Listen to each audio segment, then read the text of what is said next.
Bonsoir Isabelle Huppert. C'est pas trop difficile de rempiler comme ça au sortir de scène et de venir sur une autre scène? Non, ça va. C'est plutôt agréable de descendre de mon bûcher et de revenir à la vie. Comment ça se passe quand on sort d'un spectacle? On a la tête complètement vide, on est happé par autre chose, ou on reste pendant un moment dans le rôle et dans la résonance du texte? Ça dépend des soirs. Je regarde mon metteur en scène, Claude Claude Régis, Régis?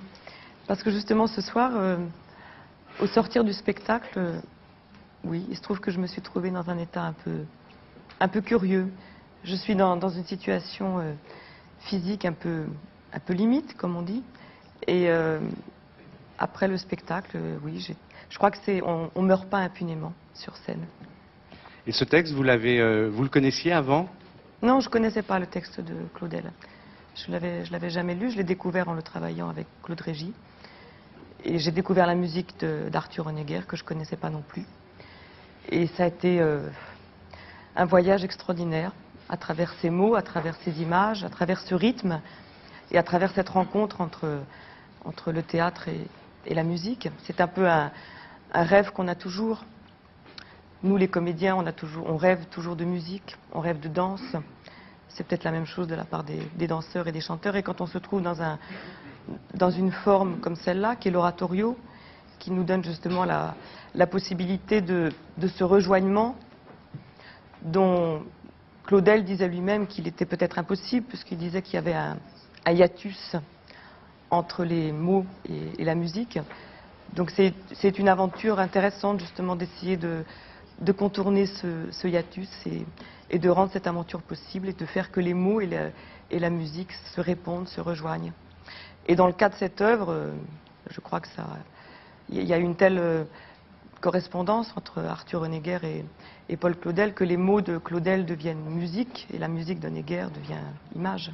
Quand on découvre un texte comme ça et qu'on sait qu'on va l'interpréter, le premier rapport à ce texte, c'est une anticipation du travail qu'on va faire sur scène, où on neutralise ça et puis on essaye de découvrir le texte pour lui-même? Non, je ne pense pas qu'on anticipe le travail qu'on va faire sur scène.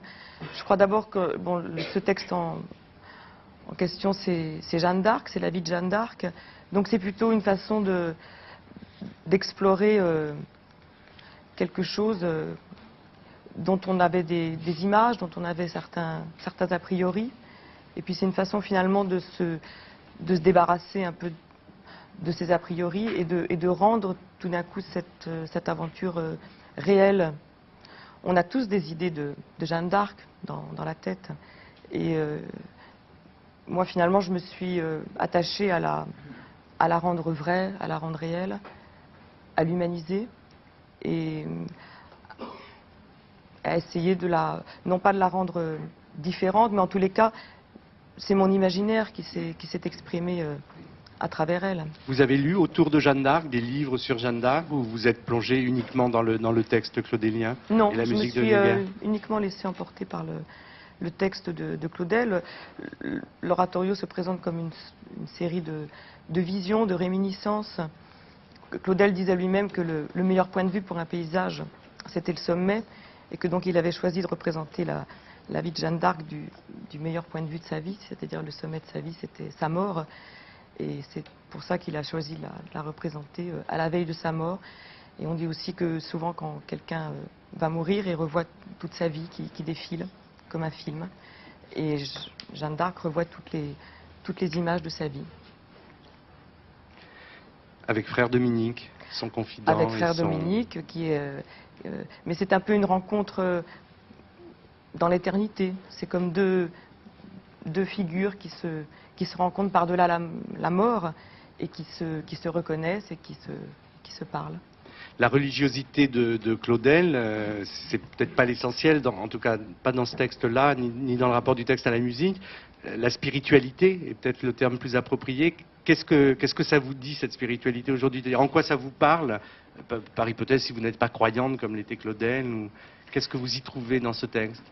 Une foi, mais pas forcément une foi religieuse, oui, une spiritualité, une foi, une conviction, une énergie incommensurable, une violence très grande aussi. J'ai l'impression que Jeanne d'Arc était quelqu'un de très violent. Ses écrits le prouvent. Quand on retrouve les choses qu'elle a dites, c'était des choses très, très violentes. Je pense que pour accomplir ce qu'elle a accompli, pour avoir eu la force de conviction qu'elle a eue pour convaincre tous les gens qu'elle a rencontrés au cours de sa brève existence, il fallait une violence inimaginable pour être meilleure politicienne aussi bonne politicienne que De Gaulle et aussi grand stratège que Bonaparte. Il fallait quand même avoir un esprit oui, violent. Et ce que j'ai aimé aussi représenter à propos de Jeanne d'Arc, c'est aussi sa peur. Je crois que c'était une façon de la rendre humaine, c'était de la rendre fragile et de montrer sa peur. On montre souvent Jeanne d'Arc allant avec une certaine allégresse au sacrifice. Or, l'œuvre que nous présente Paul Claudel, c'est véritablement c'est une mise à mort, c'est un sacrifice. Et je pense que c'est quelqu'un qui, avant de mourir, a peur, surtout. On reparlera du spectacle tout à l'heure. En tout cas, de sa brève existence, le Cercle de Minuit est très fier d'accueillir une deuxième Jeanne d'Arc, puisqu'on avait ouvert l'émission avec Sandrine Bonner. Donc voilà, le périple, les petits cailloux de Jeanne nous accompagnent au fur et à mesure que nous nous